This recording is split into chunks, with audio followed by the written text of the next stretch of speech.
Dans ces moments difficiles, dans ces moments où Israël est attaqué, où Israël est sous les bombes, imaginez les sélarim, les différents sédères sous des bombes. Imaginez un peuple choisi par l'Éternel, un peuple à qui l'Éternel a promis tellement de choses. Cette terre est encore contestée par les ennemis de Dieu. Tiens bon, Yehudi. Yehudi, ah ben nous nous sommes joints à ce peuple. Ton Dieu, ton Elohim sera mon Elohim. Alléluia. Alors on va ouvrir nos micros et on va encore une fois se saluer les uns les autres. Amen. Il y a des moments où c'est permis, n'est-ce pas? Oui. Sans hésiter. On peut faire du bruit. On Shalom à commence. tous. Shalom, shalom à Shalom à tous. Shalom à tous. tous, Shalom, shalom à tous. Dios te Shalom, bénisse. shalom. Shalom, shalom, shalom. shalom, Soyez shalom. richement Shalom, bénis. shalom. Shalom, shalom. Amen. Amen. Alléluia. Vous nous avez manqué. Eh bien, nous sommes en fête et on continue la fête, n'est-ce pas? Tout à fait. Amen. Continue la fête. Alors, il y Amen. a des gens qui font un deuxième CDR aujourd'hui. Oui. Pour nous, c'est comme si on fait un autre CDR avec la parole. Encore une fois. Amen. Amen. Nous avons, nous avons la présence de notre Sauveur et Seigneur. Voilà pourquoi je dis que l'honorer, honorer le Fils à travers les fêtes, honorer le Fils à travers les Moadim, des rendez-vous divins. C'est la plus haute forme ou une des plus hautes formes d'adoration. Alléluia. Parce que il dit dans Moïse, dans Moshe, il est question de moi. Alléluia. Il est question de moi dans Moshe. Donc nous continuons encore une fois la fête. Je vais vous demander d'ouvrir vos Bibles dans Yohanan, dans Jean chapitre 5. Dans Jean chapitre 5. Et pendant que vous cherchez, je vous rappelle que Jean 4 parle de la femme samaritaine. Que Yeshua n'est venu que pour les brebis perdues de la maison d'Israël, il l'a dit. Mais au-delà de ça, il est venu offrir son corps saint en sacrifice pour tous les péchés du monde. Il est venu pour tous les hommes. Première phase, appeler les Yehudim, et après, pour tout le monde. Pour le juif d'abord, pour les Yéhoudis d'abord, mais aussi pour le grec, etc., etc. La femme samaritaine au chapitre 4 qui reçoit l'évangile, la bonne nouvelle, parce que Yeshua n'avait pas peur d'aller contre les codes, contre les traditions. Un homme ne parle pas à une femme, un juif ne parle pas à un samaritain. Et quand on allait on évitait la Samarie. Je parle de cela, des juifs pratiquants qui évitaient la Samarie. Mais Yeshua n'a pas évité la Samarie. Il a traversé la Samarie et puis retour en Galilée. Amen. Retour en Galilée, où il continue à faire des miracles. Au chapitre 5, regardez, Yeshua à Yerushalayim. Il retourne en Galilée, puis il va encore à Yerushalayim. Yeshua à Yerushalayim. Guérison de malades à la piscine de Bethesda. À la piscine de Bethesda. Regardez bien le chapitre 5 de l'évangile de Jean au verset 1. Après cela, donc après j'ai essayé de vous donner un peu le contexte. Après cela, il y eut une fête des Yéhoudim. Il y eut une fête des Yéhoudim. Il y eut une fête des Yéhoudim. On ne dit pas c'est laquelle, mais nous supposons qu'il s'agit de la fête de Pessah. Pourquoi? Et Yeshua monta à Yerushalayim. On voit qu'il s'agit d'une des fêtes pèlerinage. Comme Pessah, la Pâque, Shavuot, la Pentecôte, ou Sukkot, la fête des tabernacles. Alors, Yeshua monta à Yerushalayim. Voilà, voilà. Il y a les fêtes de l'Éternel, Yeshua est là, parce qu'il sait que chaque fête pointe vers lui. Chaque fête parle de lui. Chaque fête de l'Éternel parle de Yeshua. Chaque fête de l'Éternel parle de Yeshua. Donc quand on me dit que ces fêtes ont été abolies, je me demande sur quoi se base-t-on. Et Yeshua monta à Yerushalayim. Or, à Yerushalayim, près de la porte des brebis, nous avons parlé de la porte des brebis récemment. Vous savez, quand Néhémie, etc., a commencé à reconstruire Jérusalem, etc., il a commencé par la porte des brebis. Porte des brebis, le sacrifice. Mais nous savons que la véritable porte des brebis, c'est Yeshua lui-même. Alors, à Yerushalayim, près de la porte des brebis, il y a une piscine qui s'appelle en hébreu Bethesda. Bethesda qui signifie porte de la miséricorde. Alléluia. Chasdo, sa miséricorde. Alléluia. Chesed, sa miséricorde. Yeshua, en agissant pendant les fêtes et pendant les autres moments, nous parle de la miséricorde d'Élohim. Alléluia. Alors, vous lirez l'histoire à la maison, mais nous voyons qu'il va guérir un homme. Là se trouvait un homme malade depuis 38 ans. Depuis 38 ans. Imaginez un homme malade depuis 38 ans. La maladie de cet homme était même plus âgée que l'âge de Yeshua à ce moment-là, n'est-ce pas? Là se trouvait un homme malade depuis 38 ans.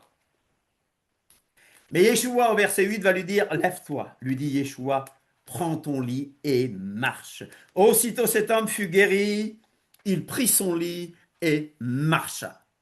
Et aujourd'hui, le Seigneur te dit, ne reste pas lié par ta maladie, qu'elle soit physique ou mentale. Il te dit, prends ton lit, tu as quelque chose à faire, prends ton lit et marche. Alors regardez bien, verset 10, c'était un jour de Shabbat. C'était un jour de Shabbat. C'est à une période de fête, Pessah, probablement. Et là, il va guérir un jour de Shabbat. Un jour de Shabbat. Il est bon de faire du bon, du bien, les jours de Shabbat. Nous ne sommes pas liés par des Shabbats rituels. On nous dit, vous avec vos fêtes là, avec les fêtes juives, vous vous êtes mis un joug.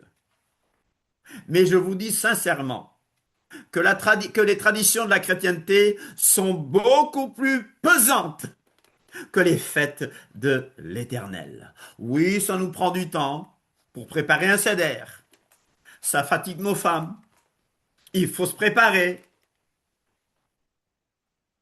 Mais la joie qui en découle, de faire ça pour Akadosh Baruch Hu, pour faire ça en l'honneur d'Akadosh Baruch Hu, pour faire ça en l'honneur de l'Éternel. Et Yeshua nous dit, faites ceci en mémoire de moi. C'était un jour de Shabbat, un jour de repos, le jour que l'Éternel a sanctifié et béni. Et ce jour, cette bénédiction n'a jamais changé. Dis à quelqu'un, il y a des bénédictions dans les fêtes. Il y a des bénédictions dans le Shabbat. Les Yehudim dirent donc à celui qui avait été guéri, c'est le Shabbat. Il ne t'est pas permis d'emporter ton lit. Mais emporter son lit, ce n'était pas un fardeau. Il était guéri. Il était délivré. Alléluia. 16. C'est pourquoi les Yehudim poursuivaient Yeshua. Et je vous rappelle que quand Jean parle de Yehudim, il ne parle pas des Juifs en général. Nous avons vu que dans certains contextes, quand il dit Yehudim, il parle des chefs religieux. Il parle de ceux-là qui font des brebis des proies, de ceux-là qui aiment leurs privilèges, de ceux-là qui créent des règles, mais qui ne les remuent même pas du doigt. Le problème, c'est pas le Shabbat, c'est pas les fêtes, c'est les traditions humaines. Pourquoi annulez-vous la parole d'Élohim au profit de vos traditions, de la tradition des anciens? C'est pourquoi les Yehudim, donc les chefs religieux, poursuivaient Yeshua parce qu'il faisait ces choses le jour du Shabbat.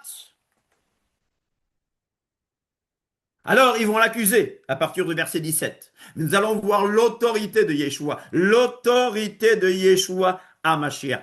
Accusation des Yehudim, des chefs religieux, et réponse de Yeshua. Verset 17. Mon père, Yeshua leur répondit. Mais Yeshua leur répondit, mon père agit jusqu'à présent, moi aussi j'agis. Moi aussi j'agis. Alléluia. Moi aussi j'agis. À cause de cela, les Yéhoudim cherchaient encore plus à le faire mourir. Non seulement parce qu'il violait, d'après eux, le Shabbat, mais je vous dis que Yeshua n'a jamais violé le Shabbat. Il a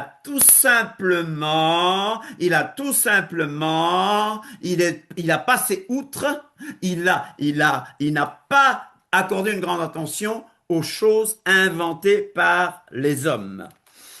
Mais ils disent non seulement parce qu'il violait le Shabbat, mais parce qu'il appelait Elohim son propre père, se faisant lui-même égal à Elohim. Et les Yehudim avaient bien compris que dans ce cas, Yeshua était égal à Elohim. Yeshua reprit donc la parole et leur dit en vérité, je vous le dis, le Fils ne peut rien faire de lui-même. Il ne fait que ce qu'il voit faire au Père. Et tout ce que le Père fait, le Fils aussi le fait pareillement. Là, les spécialistes croient qu'on est à l'époque de la deuxième Pâque. C'est pas la Pâque de sa mort. C'est la deuxième Pâque. Disons, c'est la Pâque avant la Pâque de sa mort. Mais Yeshua continue, car le Père aime le Fils et lui montre tout ce qu'il fait, et il lui montrera des œuvres plus grandes que celles-ci, afin que vous soyez dans l'étonnement. Car comme le Père ressuscite les morts et donne la vie, ainsi le Fils donne la vie à qui il veut. Le Père ne juge personne, mais il a remis tout jugement au Fils, afin que tous honorent le Fils comme ils honorent le Père. Ils demandent, ils exigent la même forme d'honneur que le Père. Celui qui n'honore pas le Fils n'honore pas le Père qui l'a envoyé. En vérité, je vous le dis, celui qui écoute ma parole et qui croit celui qui m'a envoyé a la vie éternelle et ne vient point en jugement, mais il est passé de la mort à la vie. Père Céleste, nous sommes devant ta parole. Nous sommes là réunis parce que nous t'aimons. Nous voulons, Père, que tu nous accordes un esprit de sagesse et de révélation dans ta connaissance. Seigneur, en ces jours de fête, nous voulons, Seigneur, que tu nous parles d'une manière profonde, Seigneur. Alléluia. Alléluia. Alléluia. Alors, chers amis, pourquoi honorer le Fils à travers les rendez-vous divins, les moadim de l'Éternel, les fêtes bibliques, et une des plus hautes formes d'adoration? On pourrait même dire la plus haute forme d'adoration, et je vais m'expliquer. Mais je vais parler du principe sanctifiant et de la puissance des bikurim. Prémices. Je vais parler des prémices. Je vais parler des prémices. Je vais parler des bikurim. Vous allez comprendre pourquoi je parle des bikurim. Yeshua dit à la femme samaritaine, mais l'heure vient, et elle est déjà venue, où les vrais adorateurs adoreront le Père en esprit et en vérité, car ce sont là les adorateurs que le Père demande. Et au chapitre 5, il va nous dire encore une fois que tous honorent Timao en grec, Timao le Fils, comme ils honorent Timao le Père.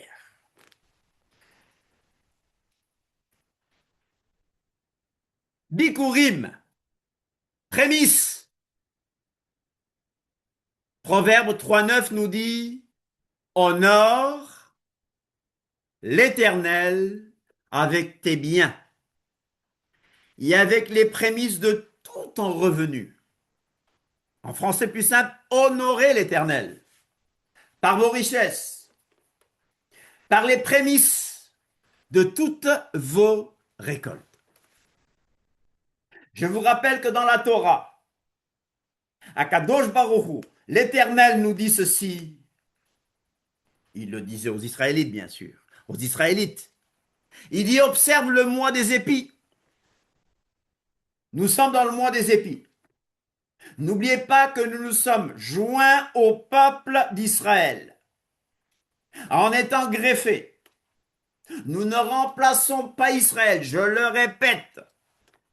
Nous ne sommes pas mieux qu'Israël. C'est leur Dieu que nous adorons. C'est eux qui appartiennent.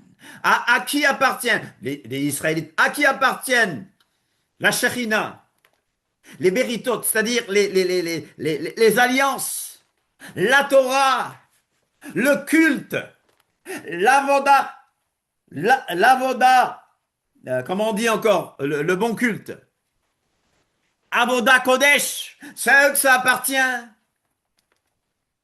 Voilà pourquoi nous avons vu que la vérité est dans ce Dieu d'Israël. Observe le mois des épis et célèbre Pessah en l'honneur de l'Éternel, ton Elohim. Car c'est dans le mois des épis que l'Éternel, ton Dieu, l'Éternel, ton Elohim, t'a fait sortir d'Égypte pendant la nuit. Alléluia. On se souvient, tiens bon, Yehudi. Et nous avons chanté tout à l'heure, et Ruth nous a aidé à chanter Daïe-nous, c'est-à-dire cela nous aurait suffi. Daïe-nous, daïe-nous, daïe-nous, daïe-nous, cela nous aurait suffi. Daïe-nous, daïe-nous, daïe-nous, daïe-nous, ça nous aurait suffi. Combien de degrés de bienfait l'Omniprésent a-t-il placé sur nous? S'il nous avait sortis d'Égypte et n'avait pas exécuté les jugements contre eux, daïe-nous, cela nous aurait suffi. Alléluia. S'il avait exécuté des jugements contre eux et pas contre leurs idoles, daïe-nous, cela nous aurait suffi. S'il avait détruit leurs idoles et n'avait pas tué leur premier-né, daïe-nous, cela nous aurait suffi. S'il avait tué leur premier-né et ne nous avait pas donné leur richesse, daïe-nous, cela nous aurait suffi. S'il nous avait donné leur richesse et n'avait pas divisé la mer pour nous, daïe-nous, cela nous aurait suffi. S'il avait divisé la mer pour nous et ne nous l'avait pas fait traverser sur la terre sèche, daïe-nous, cela nous aurait suffi. S'il nous l'avait fait traverser sur la terre sèche et il n'y avait pas encore, et n'y avait pas noyé nos oppresseurs, daïe-nous, cela nous aurait suffi. S'il y avait noyé nos oppresseurs, et n'avait pas subvenu à nos besoins dans le désert pendant 40 ans, daïe-nous, cela nous aurait suffi. S'il avait subvenu à nos besoins dans le désert pendant 40 ans et nous avait pas nourris avec la manne, daïe-nous, cela nous aurait suffi. S'il nous avait nourris avec la manne et ne nous avait pas donné le Shabbat, daïe-nous, cela nous aurait suffi. S'il nous avait donné le Shabbat et ne nous avait pas approché du mont Sinaï, cela nous aurait suffi. Daïez-nous, s'il nous avait approché du mont Sinaï et ne nous avait pas donné la Torah, daïez-nous, cela nous aurait suffi. S'il nous avait donné la Torah et ne nous avait pas fait entrer en terre d'Israël, daïez-nous, cela nous aurait suffi. S'il nous avait fait entrer en terre d'Israël et ne nous avait pas construit le Beth Abbé ira, la maison d'élection, le Beth Amikdash, le temple, daïez-nous, cela nous aurait suffi. Parce que l'Éloé Israël est suffisant à travers son Fils. Pendant 6 jours, tu mangeras des pains sans levain, et le 7e jour, il y aura une assemblée solennelle en l'honneur de l'Éternel, ton Elohim. Alléluia. Tu célébreras la fête des tabernacles. C'est pas maintenant la fête des tabernacles, mais regardez bien. L'Éternel commence ceci. Il commence par Pessah, par la mort de son fils. Et c'est après qu'on parle de la naissance de son fils, Sukkot, tabernaclé parmi nous. Voyez, voilà pourquoi Yeshua nous a dit de célébrer, de commémorer sa mort. Il n'a jamais dit de fêter sa naissance. Je n'ai pas dit que fêter sa naissance est diabolique. Non, je n'ai pas dit ça. Mais fêtez-le au moins au bon moment, à tabernacle, à la fête de Sukkot. Pas à l'anniversaire du dieu soleil, etc. Mais bon, c'est pas la question. Mais tu célébreras la fête des tabernacles de Sukkot pendant 7 jours en l'honneur de ton Elohim. Et dans tout cela, pour revenir à Pessah, Yeshua nous dit, faites ceci en mémoire de moi. Ceci, c'est quoi? C'est quoi le ceci? C'est le pain rompu au cours du repas pascal. Plus précisément, ce pain qui a été rompu. Le deuxième pain, le pain du milieu qui a été rompu. On a pris la plus grosse part, on l'a caché. Ça nous parle de l'ensevelissement de notre Adon Yeshua. Parce que Pessah, c'est son exécution. Fête sans levain nous parle du fait qu'il a été enseveli. Mais dis bien, ceci, donc ce pain-là, le pain du dessert ou du désert, ou le pain de la ficomène, est mon corps. Alléluia. Ceci, la coupe de bénédiction, la 3e coupe, la coupe de rédemption, la coupe de bénédiction est mon sang. Et il insiste encore, faites ceci, faites ceci. C'est quoi faites ceci? C'est-à-dire rompre le pain, manger le repas de la Pâque, du Seder, le repas de Pessah. C'est ce qu'il nous dit de faire. Faites ceci, mangez le repas de la Pâque de l'Éternel et boire la coupe de bénédiction, de rédemption qui suit ce repas. Voilà, en mémoire de moi. Honorer le Fils à travers les fêtes. Parce que toutes les fêtes nous parlent du Fils. Toutes les fêtes nous parlent du Fils. Les 7 fêtes annuelles et la fête hebdomadaire. Et je vous rappelle une chose, que dans Lévitique 23, par exemple, nous voyons les fêtes de l'Éternel. Le Shabbat, bien sûr, est le pivot de ces fêtes. Mais c'est quoi ces fêtes-là? L'année d'Israël ethnique et historique est marquée par une célébration hebdomadaire, bien sûr. Le Shabbat et des célébrations annuelles merveilleuses. Il est question du Fils. Le Fils est là. Le Fils est là. Toutes les fêtes pour nous en tant que Notzrim, Nazaréens, des nations ou d'Israël même. Tout est centré sur le Fils. Tout est centré sur Yeshua. Les fêtes n'ont aucun sens sans Yeshua. Et ces fêtes-là sont de grandes occasions De sacrifice? Oui, avant le sacrifice parfait, en relation avec l'expiation. Ça nous parle du pardon, ça nous parle de la consécration, mais toutes ces fêtes nous disent, c'est lui, c'est Yeshua, voici l'agneau de Dieu qui enlève le péché du monde. Quel est le but? Quel est l'appel de ces fêtes? Quel était l'appel des sacrifices? C'était d'abord de mettre notre vie. Je dirais les Israélites les voyaient comme des moyens de mettre en ordre leur vie, mettre leur vie en ordre devant Dieu et de rester juste. Mais nous savons que la seule façon de rester juste, c'est d'être attaché au juste Yeshua. Dieu est un Dieu d'ordre. C'est un rappel de l'engagement du peuple de l'Alliance. Il y a un peuple de l'Alliance.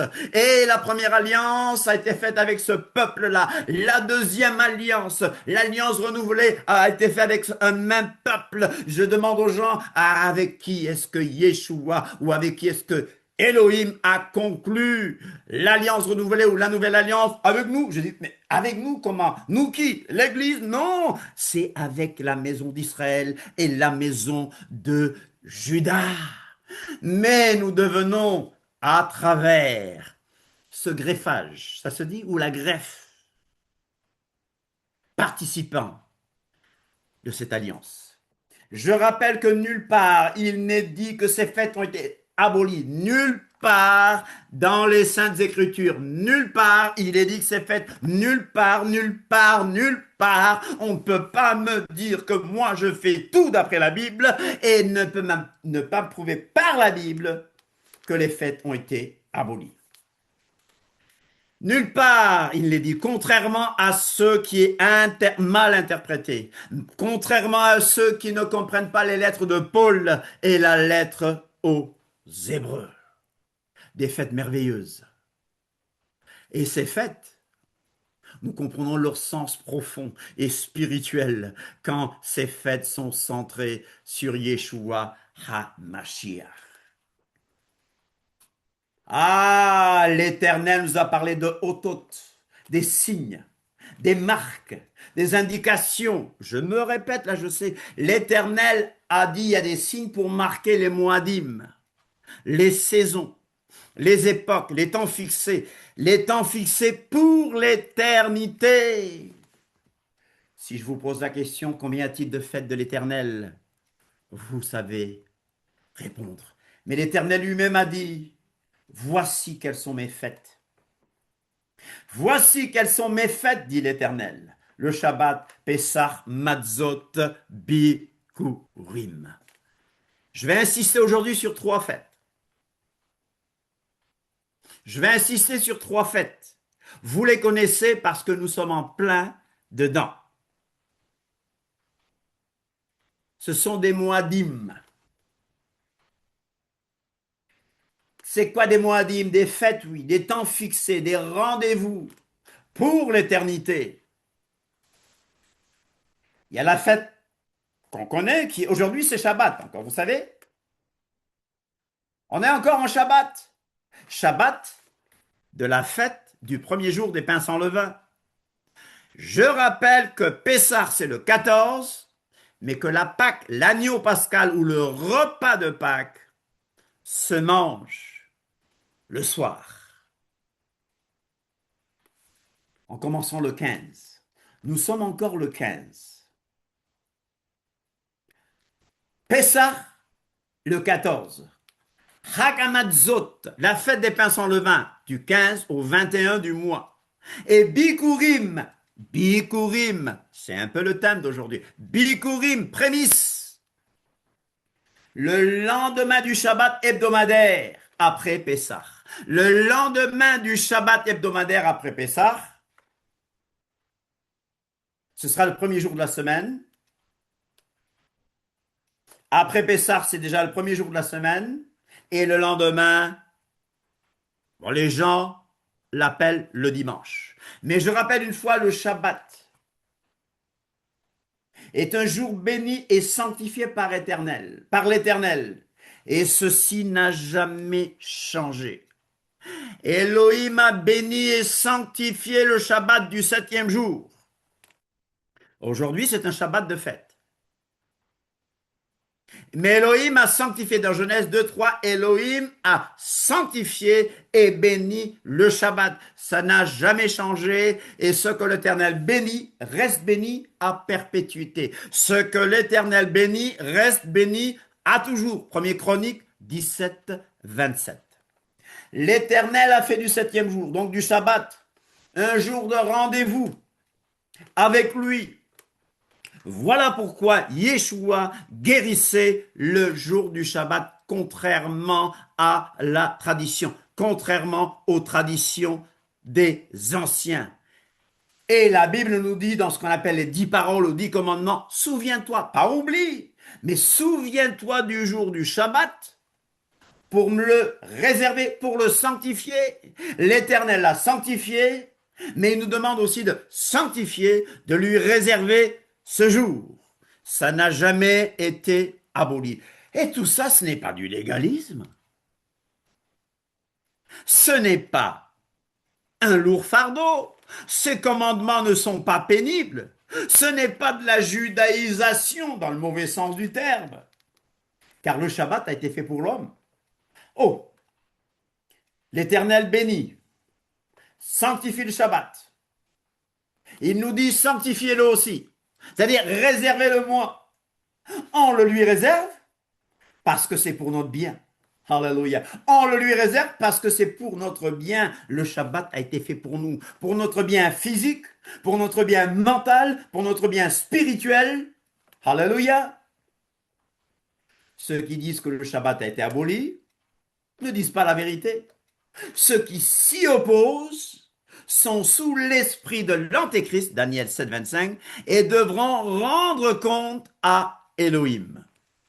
Yeshua, ses apôtres et les premiers chrétiens, si je peux utiliser le mot, ont tous observé le Shabbat pendant plusieurs siècles, jusqu'à ce que des hommes, des évêques corrompus, des évêques non convertis, et avec l'aval de ce gars-là qu'on appelle Constantin, n'est-ce pas, qui n'était pas convaincu, qui n'était pas converti, pardon, qui faisait tout cela pour de la politique. Hello. C'est lui qui a changé les choses, qui a imposé les choses. C'est eux, voilà eux qui ont changé la date de Pâques, chers amis.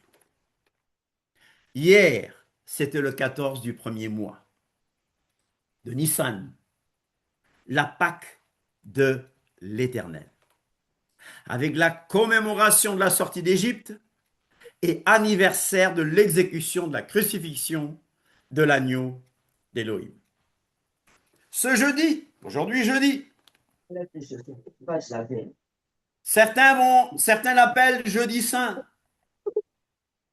mais il n'y a jamais eu de jeudi saint, chers amis. Mardi saint, d'accord. Mardi saint, d'accord. Mais ce jeudi, à la fin de ce premier jour des pains sans levain, Hagamatzot, nous continuons la fête, centrée sur Yeshua. Oh, ça c'est pour les Juifs, c'est pour les Juifs. Mais la Bible nous parle du reste fidèle d'Israël. La Bible nous dit que ce reste fidèle, d'après Galates 6,16, ça c'est l'Israël de Dieu. L'Israël de Dieu, ce n'est pas l'église des païens, ce n'est pas la chrétienté paganisée. Paul nous le montre, parce que Paul nous montre que ceux des nations qui suivent la même règle d'une nouvelle créature. Oh non, Pessah, c'est pour les Juifs. Il faut être circoncis selon le rite de Moïse. Mais la Bible va nous montrer, la Bible va nous parler de cette règle d'être une nouvelle créature, qui a une nouvelle naissance. Et donc, l'Israël de Dieu, donc, c'est Yehudim qui suivent Yeshua, et ceux des nations qui suivent Yeshua constituent la Keïla, l'Église. Ah, Pessah, on s'est préparé pour Pessah. Quelquefois, je dis en route pour Pessah, et les ennemis de la parole encore. Non, c'est pour les Juifs, c'est pour ceci, c'est pour ça. Mais se préparer Pour Pessah, c'est quoi aussi? C'est réinvoquer ou invoquer la protection de l'Éternel dans notre foyer. On se prépare pour Pessah et on demande à l'Éternel, on invoque l'Éternel pour qu'il protège nos foyers des ténèbres spirituelles. Parce que les ténèbres spirituelles sont déchaînées. Les forces des ténèbres sont déchaînées. Donc Pessah pour nous, c'est invoquer encore une fois l'Éternel pour la protection de nos foyers. C'est consacrer ou reconsacrer nos maisons à Elohim et à son service. Pour ceux qui ont fait la recherche, pour ceux qui ont chassé le Hametz, c'est bien, mais ça n'a de sens que si je comprends que je dois célébrer la fête sans le Hametz, la malice, du péché, de la méchanceté. Pessah me dit, abandonne la méchanceté. Pessah me dit, pardon, bénis tes ennemis. Pessah me dit, prie pour tes enfants, prie pour ton foyer. Pessah, hier, depuis plusieurs années, je confesse, je n'ai pas fait un seder digne de ce nom. Mais j'ai passé du temps devant l'Éternel à faire un inventaire de ma vie. Faire un inventaire spirituel de nos foyers et de nos vies. Et j'ai beaucoup pensé à Israël, les bombes sur Israël, les bombes à sous-munitions sur Israël. Pessah, c'est débarrasser nos maisons de tout objet occulte. Ah, tu attends Pessah pour faire ça? Non, non, non, non, non. Pessah me rappelle que je dois le faire constamment, débarrasser nos foyers de tout objet occulte, obscène. Et Pessah, c'est remplir par l'Esprit nos foyers de gloire. Alléluia. Tu attends Pessah pour ça? Je le fais toute l'année. Mais c'est grâce à Pessah que ces choses reviennent sans cesse. Alléluia. Voilà pourquoi honorer le Fils à travers Pessah est une très haute forme d'adoration. Restaurons l'hôtel Pascal. Restaurons l'hôtel Pascal. On a un Pascal parmi nous. Mais je dis, restaurons l'hôtel Pascal. Eliyahu a rétabli l'hôtel d'Elohim, a rétabli l'hôtel de l'Éternel qui avait été renversé par les fausses doctrines, par les Baals. L'hôtel, c'est quoi un hôtel? Une table de pierre, par exemple. Mais c'est aussi un moment, un espace consacré à Elohim, au sens figuré comme au sens propre, à l'usage de sacrifices et d'offrandes. Alléluia, de sacrifices vivants, de prières, d'adoration et d'une rencontre spéciale. Parce que ces fêtes sont des rendez-vous. C'est grâce à ces rendez-vous que je peux parler à Dieu tous les jours. C'est grâce au Shabbat que je peux communier avec Dieu tous les jours. Vous allez me dire, mais Shabbat, c'est le septième jour. Mais c'est grâce au Shabbat que je peux commencer le premier jour dans la communion avec le Père jusqu'au sixième. C'est grâce au Shabbat. Parce que le Shabbat est sanctifié et le Shabbat a un effet sanctifiant. Le Shabbat est béni et le Shabbat a un effet qui bénit. Alléluia. Vous allez me dire, mais qu'est-ce que tu racontes? C'est pas parce que je ne parle pas comme un évangélique classique que je raconte du n'importe quoi. Chag Pessah, la fête de Pessah de l'Éternel, en mémoire de Yeshua. Alléluia. À partir des Moadim, époque, temps, moment fixé, rendez-vous. C'est des temps mémoriels, fixés pour marquer une rencontre spéciale. Ce n'est pas moi qui le dis. C'est l'esprit de la Bible qui nous montre que c'est des moments spéciaux avec l'Éternel, malgré notre communion quotidienne avec lui. Un rendez-vous fixé par Elohim. C'est parce qu'il m'a fixé rendez-vous à Shabbat et dans les fêtes que je peux lui parler tous les jours. Occasion d'action de grâce. Je veux bénir mon Mashiach. Je veux honorer mon Mashiach comme j'honore le Père Tout-Puissant. Alléluia. Et les fêtes me disent sans cesse, mets ta vie en or devant Elohim. Tu ne dois pas attendre les fêtes. Oui, mais ça sonne fort pendant les fêtes. Je m'examine. Comme on a examiné l'agneau pascal dans le temps. Je m'examine. Et je regarde mon sauveur, qui est pur, un agneau sans tache. Alléluia. Et je proclame encore sa majesté. Un renouvellement d'engagement. À la Brit Hadasha, la nouvelle alliance, l'alliance renouvelée. Je vous rappelle ceci. La Pâque signifie, vous voyez, c'est centré sur Yeshua. La Pâque, Pessah, signifie que nous avons été, que nous sommes et que nous serons sauvés par le sang de l'agneau d'Élohim. Sauvés par le sang, lavés par le sang. La fête des pains sans levain, nous sommes en plein dedans, symbolise ma purification, ma sanctification par le sang, ma mise à part, oui. Et il y a une fête qui vient, qui aura lieu le premier jour de la semaine, qui commence juste après Shabbat. C'est la fête des prémices. Ça représente le fait que nous avons été mis à part.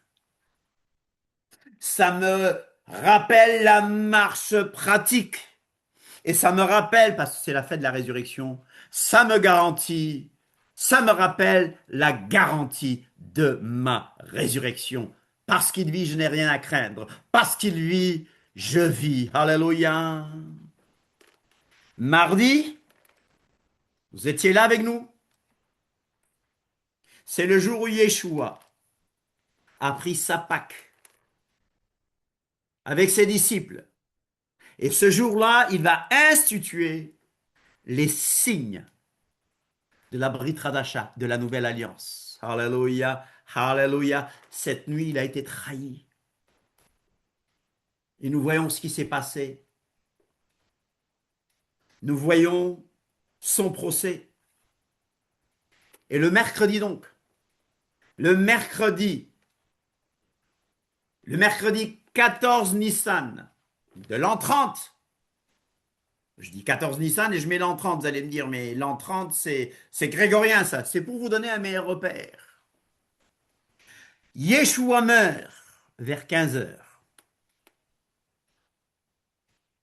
Pendant que l'agneau pascal ou les agneaux de Pâques étaient aussi sacrifiés au temple. Alors le corps de Mashiach a été placé dans le tombeau.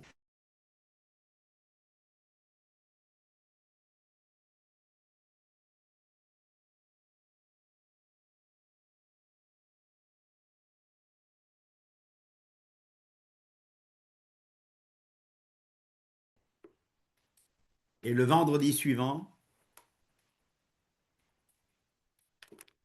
ce grand jour du Shabbat annuel était passé.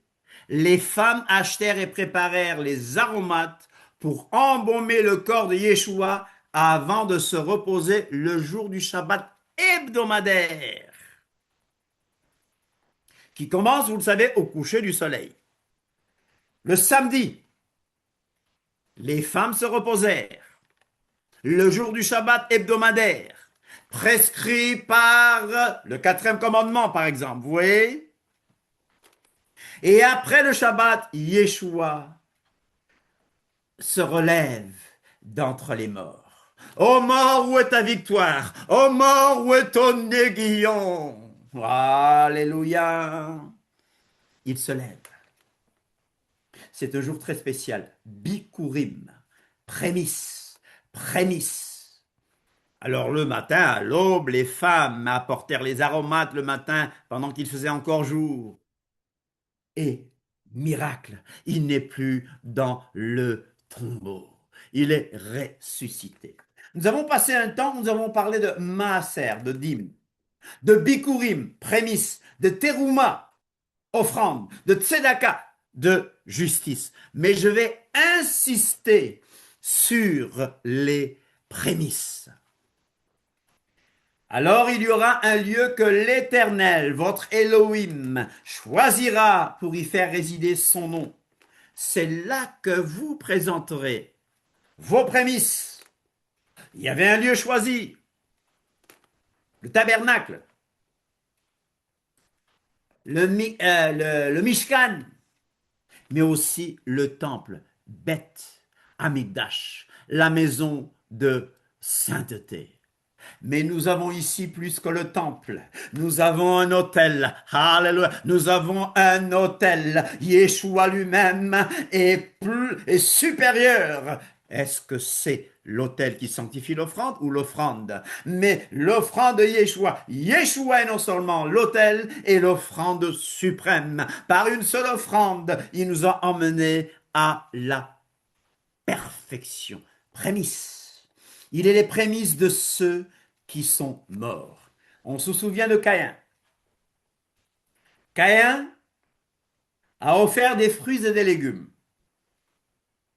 Mais si nous comprenons bien la leçon, c'est qu'il a offert des restes de son alimentation. Mais Abel a apporté à Elohim le meilleur de ce qu'il possède.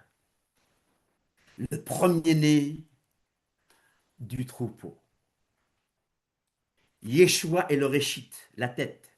Yeshua est le premier-né d'entre les morts. Yeshua est le premier-né de la création, c'est-à-dire le chef de la création. Il est le chef afin d'être en tout le premier. Bikurim, Bikurim, souvenons-nous de cette offrande d'orge. Les prémices ou premiers fruits sont les tout premiers produits d'une récolte. C'est la meilleure part. Yeshua est la meilleure part. Yeshua nous montre le caractère exclusif et la priorité de l'offrande de son corps, comme les prémices. Prémices, c'est un nom féminin, toujours employé au pluriel. Même en hébreu, bikurim, prémices, en français, premier fruit, ça désigne le début, le commencement de quelque chose. Alléluia. Les prémices avec un C, toujours au pluriel, c'est les premières manifestations, les débuts. Vous apporterez au sacrificateur une gerbe, prémisse de votre moisson. Ça, c'est ce que Lévitique nous dit. Mais la Bible nous rappelle que Mashiach est ressuscité d'entre les morts. Il est les prémices. Il est les bikurim de ceux qui sont morts. Pessah. Il est l'agneau de Dieu qui enlève le péché du monde. Il est enseveli.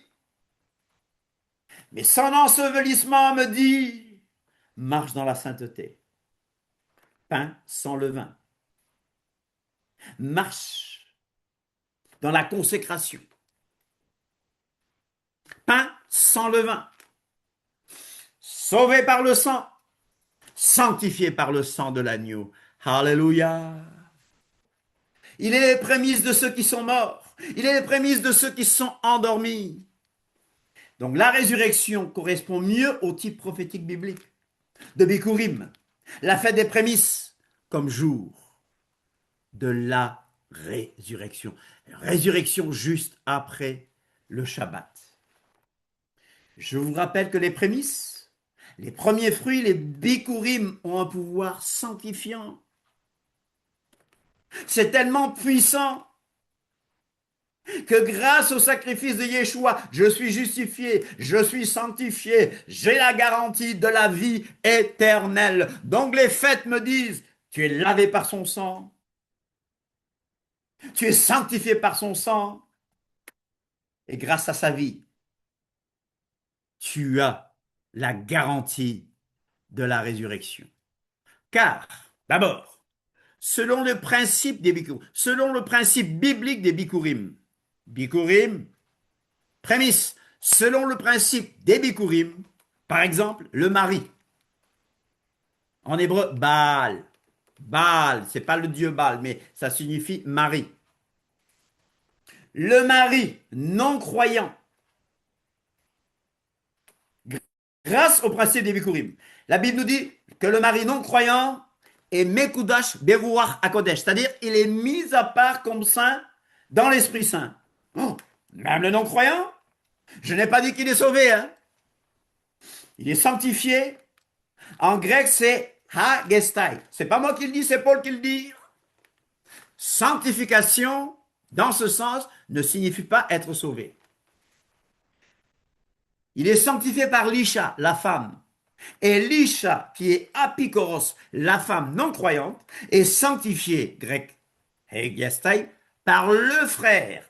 Autrement, vos enfants seraient impurs, c'est-à-dire témaïm, tandis que maintenant, ils sont saints. Théorim. Je n'ai pas dit qu'ils sont sauvés. C'est la puissance des Bikurim. Oh, voilà pourquoi même les Yehudim qui ne suivent pas encore Yeshua sont saints. Je n'ai pas dit qu'ils sont sauvés. Parce que si la première part, les prémices du pain, la challah, appartient à Elohim, le pain entier, donc la masse, lui appartient. Et si les racines d'un arbre sont à Elohim, les branches aussi sont à lui. Ce n'est pas moi qui le dis. Ce n'est pas moi qui le dis. Je n'ai pas dit qu'ils sont sauvés. Par le principe spirituel des Bikurim, Réchit, Réchit, ça me fait penser à Roche. Prémisse, premier fruit. La challah comprend à Shabbat. Ou Teruma Aïssa, la portion, l'offrande de la pâte offerte comme prémisse. Le non-croyant que nous évangélisons, ton mari non-croyant, subit ou a une sorte de sanctification. Je répète, ceci ne veut absolument pas dire qu'il est sauvé. C'est une sainteté obtenue avant sa conversion. Et s'il continue tout droit, il sera sauvé. S'il se donne à Yeshua, c'est ce même principe qu'on a pour tout Israël. Prémisse. La fête des prémices. Quand nous faisons notre Seder, à la fin de notre Haggadah, il y a une chose qui nous dit ceci. Mashiach est ressuscité des morts. Il est les prémices de ceux qui sont morts. Je vous rappelle cette offrande qui se faisait à la fête des prémices de Bikurim. Il y a une concordance. Le fils se réveille d'entre les morts après Shabbat. Donc, déjà à la fête des prémices. Bikurim. Pourquoi? Je vous rappelle qu'il y avait une offrande. Le prêtre offrait une offrande à Dieu. Il y a quelque chose qui montait vers Dieu. Cette offrande montait à Dieu. Vous vous souvenez d'une chose? Le premier jour de la semaine, Marie de Madalla, ou Marie-Madeleine, va au tombeau. Je vous l'ai raconté plusieurs fois. Elle regarde dans le tombeau. Le tombeau est ouvert. Elle voit deux anges. Un à la tête, un au pied de cet endroit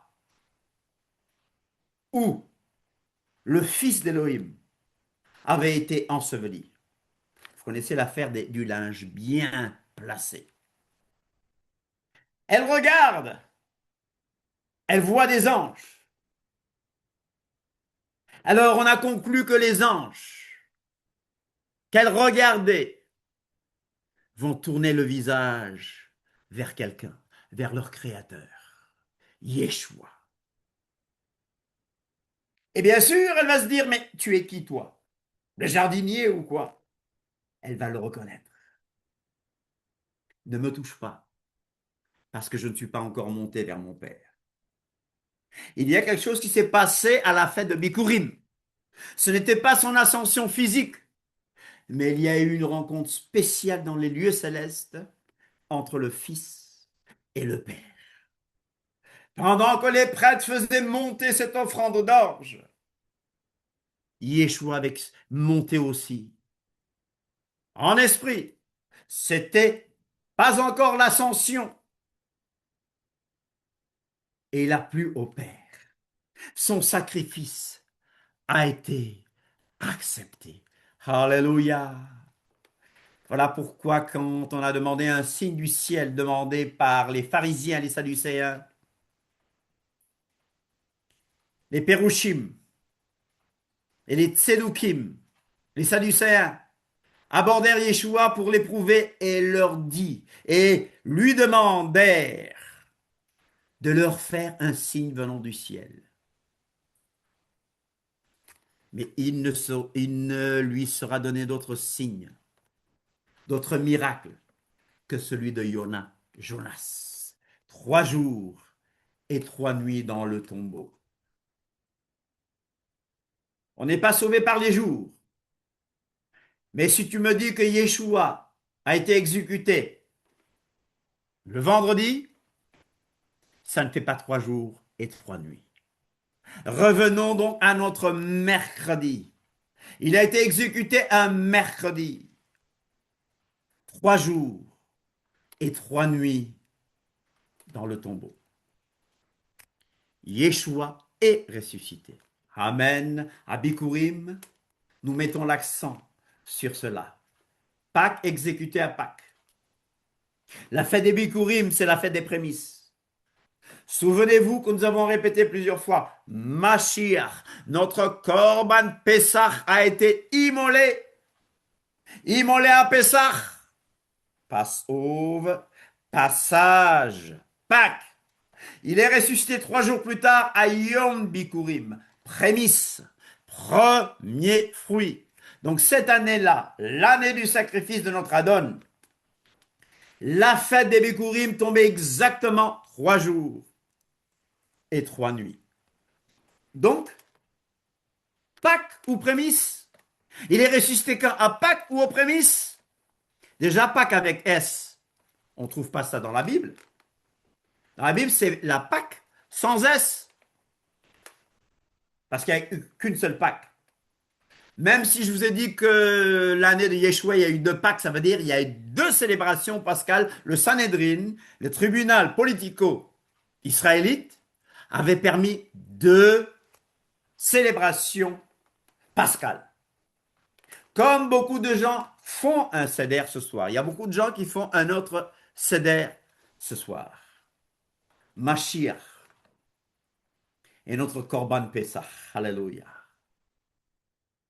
Certains disent, puisqu'il est notre Pâques, on ne célèbre plus Pâques. C'est de la bêtise, ça. Il est notre agneau pascal. Immolé un mercredi. 4e jour de la semaine. Mais ressuscité juste après le Shabbat. Il est le commencement. Il est les Bikurim. Alléluia. Il est celui qui me garantit. Il est le Bechor. Alléluia. Le Bechor, c'est-à-dire le premier-né. Il est le Protokos. Il est le chef. Il est l'auteur. Il est le Yoresh, l'héritier de toute création. Il est Roche. Alléluia. Alléluia. Vous voyez? Alors quand je célèbre les fêtes, tout est centré sur Yeshua. À travers les fêtes, je peux rentrer dans une très haute forme d'adoration aussi, grâce aux fêtes.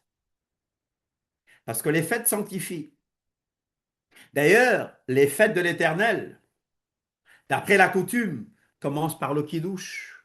C'est ce que David nous a démontré. Le kiddush, qui veut dire sanctification. Sanctification du jour. Alléluia. Premier fruit. Prémisse, cette fête symbolise la consécration, la mise à part et surtout la résurrection du Mashiach.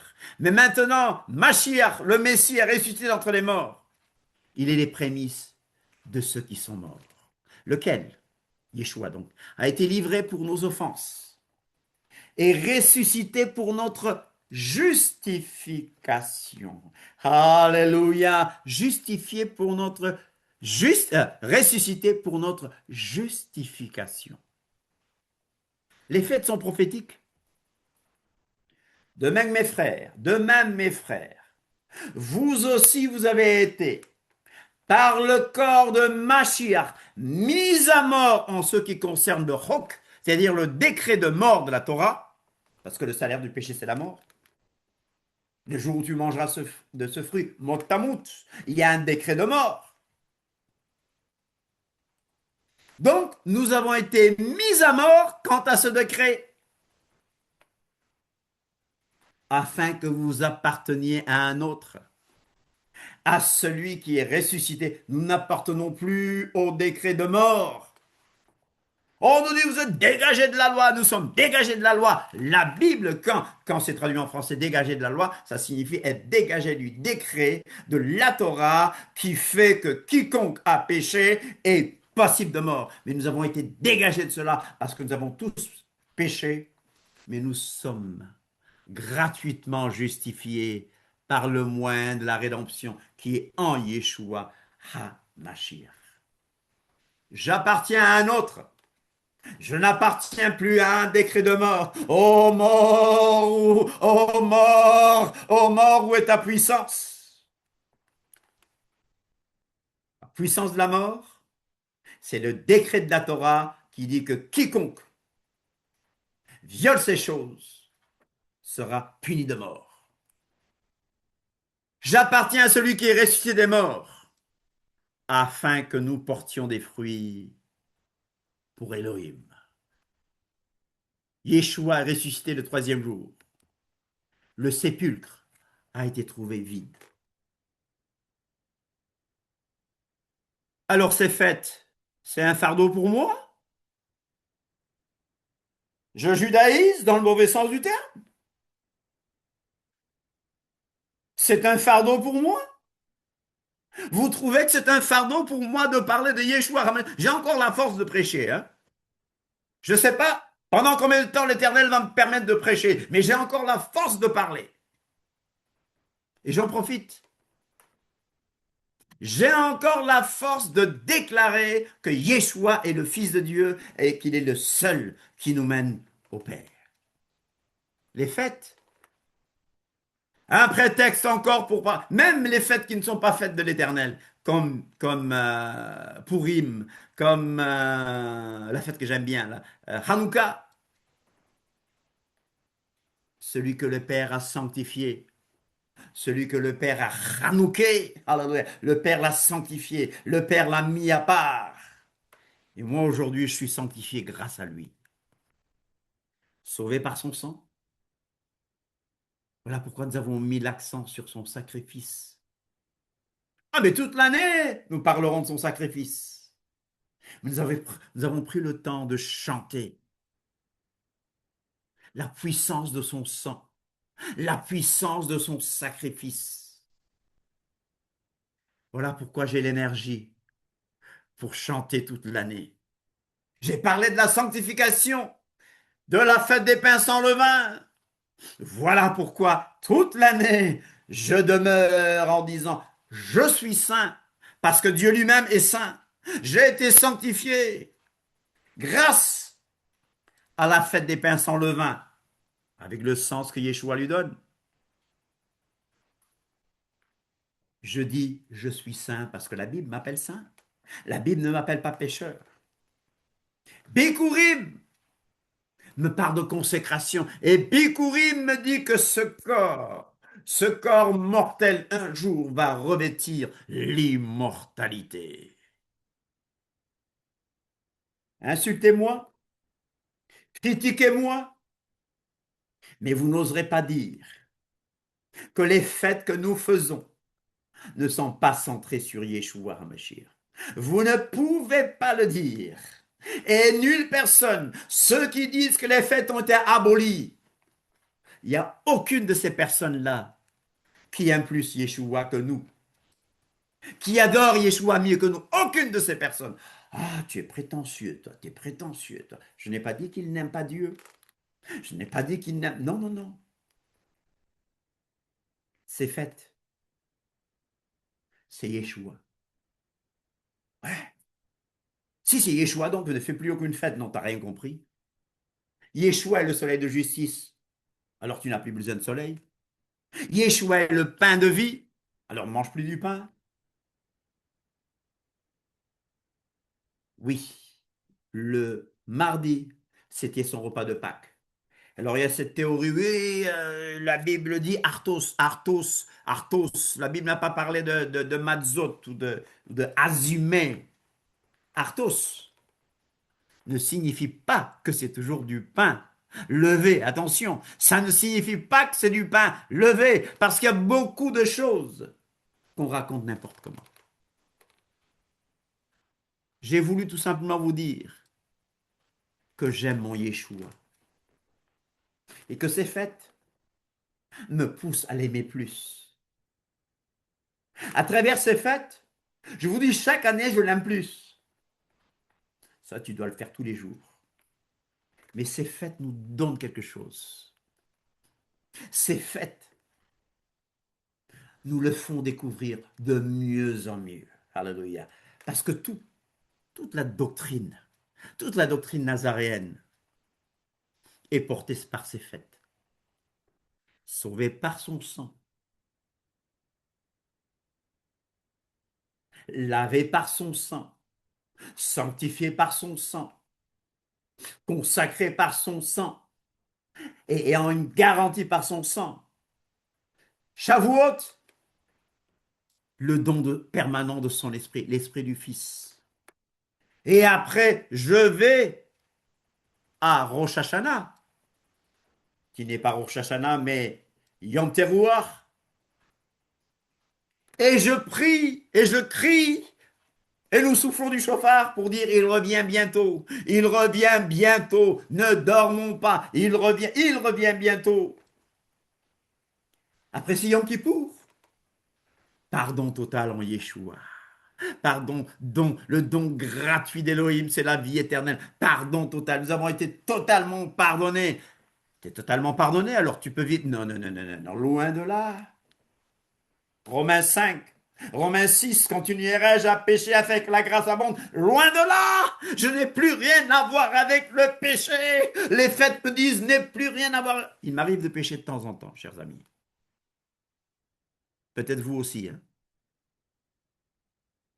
Vous pouvez décrocher vos micros. Et je vous remercie. Mais je vous dis, Yeshua est l'agneau de Dieu qui enlève le péché du monde.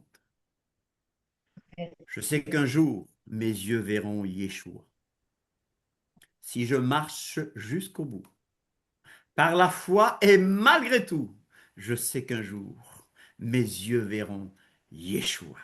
Alléluia. Amen. Je sais qu'un jour, il y a un grand repas où il y aura Abraham, Isaac, Yaakov, il y aura Paul. Oh, ma sœur a toujours dit, ma sœur qui est là, a toujours dit elle dit qu'elle n'a plus de questions à poser à Paul maintenant. Mais on va manger. Alléluia. On va manger avec les patriarches. On va manger avec maman Sarah. On va manger avec Père Abraham, Abraham Avinu. Et on va voir Pierre. Les Chaim, Alléluia. Comment tu dis? les Chaim. Les Chaim, alléluia. Alléluia. Il y aura Pierre, il y aura Jean, il y aura Paul. Ah, on aura beaucoup de questions. Ce sera bon, chers amis. Alléluia. Le jour où on va remanger, reboire ce fruit de la vigne. Alors, demain, nous aurons un RF Shabbat spécial. n'est-ce pas? Je ne donne pas d'adresse parce qu'on évite de donner les adresses par les réseaux sociaux parce qu'on veut rester sage, n'est-ce pas? Mhm. Mais pour ceux qui savent, demain, nous aurons un temps spécial chez notre sœur. Et nous allons encore une fois bénir notre Yeshua. Et encore une fois, le bénir pour ce qu'il a fait pour nous. Pour nous qui n'étions rien. Il est venu sauver le plus vil des pécheurs. Paul dit, moi je suis le moindre des apôtres. Il y a un qui a dit, ouais, moi je suis un ver, et, non, non un homme. Ah, bien sûr, un psaume messianique. Si tu ne connais pas Yeshua, là tu as raté ta vie. Quand j'ai recommencé à venir vers le Seigneur, il y a un pasteur brésilien qui m'énervait. Mais il me disait, la vie de Saint Jésus, je n'avais nada. La vie de Saint Jésus, je n'avais nada. Vous avez compris? La vie sans Yeshua, c'est rien du tout. Et c'est exactement vrai. Yeshua, en lui, par lui et pour lui, il y a des choses qu'il a faites pour moi que je ne pouvais pas faire. Je ne pouvais pas mourir pour moi-même parce que moi, si je me clouais au bois, je resterais là-bas. Bien que mon vieil homme a été cloué et mon vieil homme est resté là-bas. Mais il y a des choses qu'il fait en moi et il y a des choses qu'il fait à travers moi. Alléluia. Soyez bénis. Bonne fête des Matzot. Et nous nous préparons pour Bikurim, la fête des prémices. Merci beaucoup. Amen. Amen. Samedi, Shabbat, avant Amen, amen. Bikurim. Samedi, de quoi voulez-vous parler? D'abord, la parachate sera Donc la paracha sera Hachémini, traduit par huitième. Et huitième. voilà. On parlera à travers le Lévitique 9 à 11, les prophètes de 2 Samuel et Ézéchiel 43 à 44, ainsi que l'évangile de Marc au chapitre 1, versets 16 à 28. Très bien. C'est l'inauguration du tabernacle et du service sacerdotal d'Aaron, principalement parlant.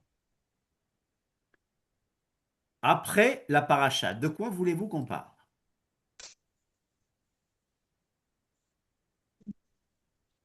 Bon, nous laisserons la Roi HaKodesh nous diriger. Amen, Amen. amen, amen, amen. Je dis au revoir